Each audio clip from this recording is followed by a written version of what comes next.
tuna hian mission bank kaushan hola kan omeka anni branch hi rampum hwa faklam wa chei kha saber tu te kha anni a kabula hian an branch shwai tu chen khatte an loadinga zona tlem kan han in zo tanga ingtin nge faklam final atan hian in bwa seidan nim she the chuan hun atlem to wang hanin I kan chang ve khop meya hlapani tur ani boxia hlathar nge kha hanzir ha kan du boxia chu wang chuanin I hei zantin kan zira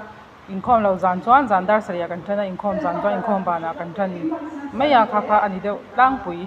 kani ba sai dan chu ale alom me ani le kabula mi kan zot ve le nga nge ram thar vengin rampum hwa faklam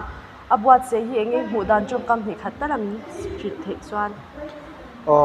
a tha ka tia hei tun lai kan tlei rol te thalai te mizo ten lam thiam to em music video sang sang ate kan hmu thina ka tia nga biak ina lam na hun thwa platform in siam sakhi lo mom ka tia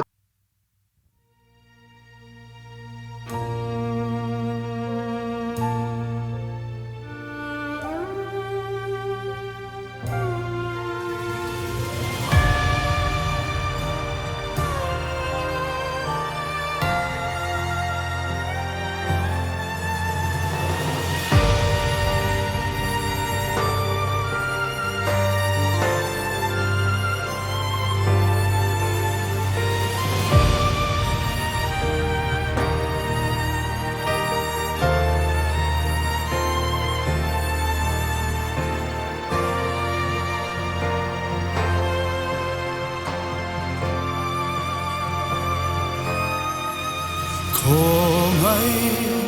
namang moile duom sual ria vai chan dam na sualam nu min zong muda mi del mi va